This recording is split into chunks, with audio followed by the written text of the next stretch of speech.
L'Europe a fixé, à travers une directive cadre sur l'eau, pour chaque État membre, la nécessité, l'obligation de prendre un certain nombre de mesures quantitatives et qualitatives de manière, à respecter cette ressource commune qu'est l'eau, et deuxièmement, à retrouver un bon état écologique des milieux.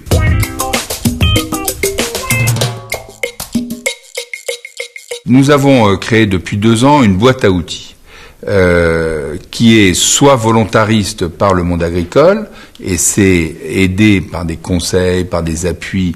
Ça concerne les assolements, c'est-à-dire quel type de culture on met.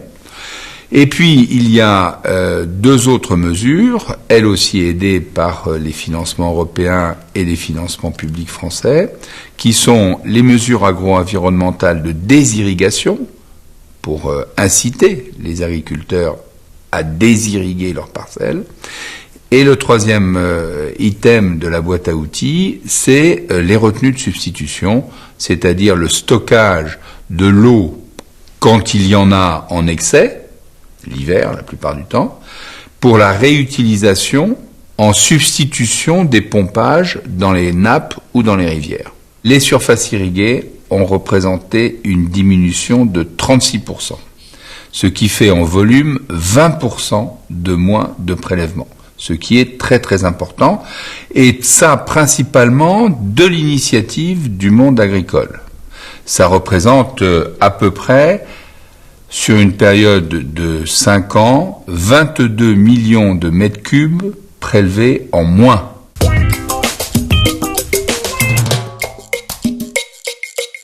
Si l'on veut sauvegarder le milieu, dans les périodes où il est le plus attaqué, les périodes d'été, il faut éviter de prélever de l'eau dans le milieu. Pour éviter de prélever de l'eau dans le milieu, mais pour permettre à l'économie agricole de vivre, ce qui est aussi un des objectifs, comme je vous l'ai dit, un des objectifs de la stratégie de l'État, il est nécessaire de créer des retenues, des réserves de substitution. Le but de ces réserves, c'est pas de satisfaire l'agriculteur ou les agriculteurs, c'est d'éviter le prélèvement sur le milieu. Bon. Ça, bien sûr, ça a un coût. Ça a un coût, et comme nous voulons agir en faveur du milieu, eh bien, nous engageons, accompagnés par l'Europe, des financements d'État, à condition que ce soit pour des réserves collectives, gérées collectivement.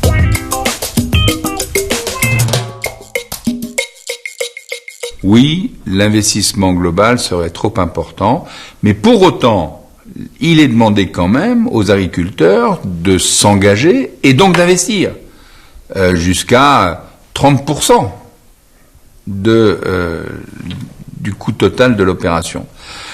Mais ce que je voudrais souligner, c'est le fait que dans l'intérêt général du milieu, dans l'intérêt général de l'économie agricole, il est normal que les pouvoirs publics, que la solidarité nationale s'exerce aussi en ce domaine.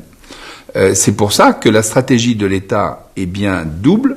L'une, trouver l'équilibre des milieux. L'autre, maintien de l'économie agricole.